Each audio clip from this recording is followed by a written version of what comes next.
Hi, I'm Femme Infertile, and this is my first video. So you would think that I would actually put a face on or make myself look presentable for my first video, but unfortunately with infertility, you just never know when the mood's going to strike or when your cycle's going to hit. And that's sort of what this video is about today. So we've been on the journey for a really long time. If you want to know more about it, you can definitely check out my blog, femmeinfertile.blogspot.com. But I'm going to focus on this video on what's going on right now presently, which is waiting for my next cycle to start so that I can do my Lupron 3-month injection. So basically what brought me to this point was the fact that I likely have endometriosis, although I haven't had a laparoscopy. I have had a uterine biopsy that showed or had cells that indicated that I had endometriosis. I didn't really get into the in and outs of what they found or what the wording was. I should probably follow up on that, but I was heavily sedated, and my husband happened to be out of town at that point in time, so I don't have all of the details. But that being said, it looks like I have endometriosis, so we did do the last transfer, and we had intralipids prior to the transfer, and that didn't work out. And then the next step, where we're at now, I guess, was, okay, do we do a laparoscopy and look for endometriosis and do an excision surgery if we find anything? Or do we go straight to a frozen embryo transfer? And our reproductive endocrinologist felt that a lap probably wouldn't yield much result for me just because I haven't had anything come up on a scan. All my levels look good. I actually have minimized my symptoms with diet, so I don't actually have any pain, which is good, but that doesn't necessarily mean anything when it comes to endometriosis. So anyhow, I talked to a surgeon, and it makes me nervous. Surgery, there's definitely risks involved, and I didn't really want to put myself through that if it wasn't a necessary step, so I settled on doing a frozen embryo transfer. However, I didn't want to just do the same thing and beat my head against the wall, so I kind of was seeking something that we could do different. So I'm part of a support group, Reproductive Immunology, and a lot of girls on there were talking about Lupron and prednisone and Lovenox and all these things, so I definitely started asking a lot more questions, and my doctor was open to any and all of what I was wanting, so we're kind of partnered in terms of coming up with a protocol, which is refreshing to know that a doctor hears you and understands your concerns and values what your opinion is. Obviously he's there to guide me and give his professional opinion, and I respect his opinions, so I listen to it. But I definitely also want to make educated decisions and therefore ask educated questions.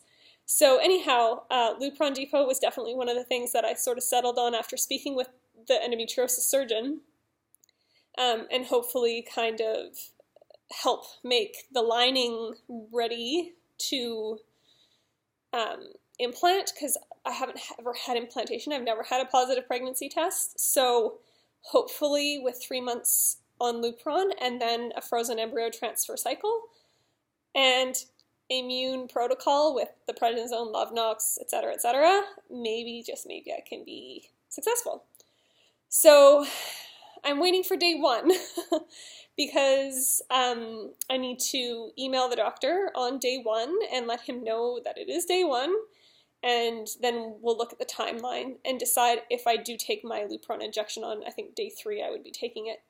And the reason why we need to check timelines is if right now it's mid-late September, 3 months from now, October, November, December. We land mid-December, which of course is Christmas, and the clinic has closures and staff are on holiday and whatnot, so I have to kind of line it up. I don't have a choice. I have to kind of choose a time that's going to line up, and because I have had difficult transfers in the past, I really want to work specifically with my doctor and have him do the transfer and not rely on anyone that I don't know personally or hasn't had that experience with my body personally. So yeah, anyhow, of course, I've been tracking my cycle for a good 5 years now, so I know what to look for, but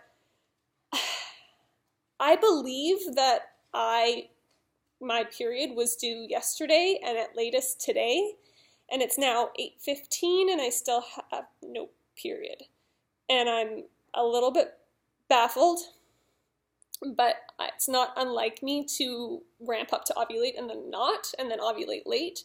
So I just didn't have any indication in terms of natural signals, like cervical mucus and whatnot, later on in the cycle to indicate that I had sort of a stalled and then restarted ovulation. But I've learned that my cycle is pretty unpredictable and I never really know what I'm getting, and I don't temp or anything like that at this point, and I don't do ovulation predictor kits because after 5 years you don't want to waste your money on that crap anymore. So yeah, that's where I'm at. You know, of course, the little devil on your shoulder goes, "Ooh, but maybe you're pregnant." And a little sliver of hope that you hold on to that maybe you can get pregnant naturally kind of knocks on your ear and says, "But what if?" So unfortunately, I'm sitting in that territory right now, and I'm definitely not tested. I have no interest in testing because I know, or believe that I know, that it'll just be a negative. So I'm just trying to be patient and wait for my period to start so I can get on with this. If it doesn't come in the next couple days, it looks like we'll probably have to wait for another month before we take the Lupron injection, or maybe 2, just depending on things. So there we go. That's my update. It's kind of an update, non-update, but this is the start, and this is how it starts. It's all about waiting and hurry up and wait, and then you finally get started, and then there's more waiting. So I figured it was fitting to do a video and let you know that I'm waiting. So I'll update you as soon as I have more information and as soon as I'm getting going with everything, and I'll definitely share my Lupron injection video and everything with you as well. All right, guys, that's it for now. Have a good night. Bye.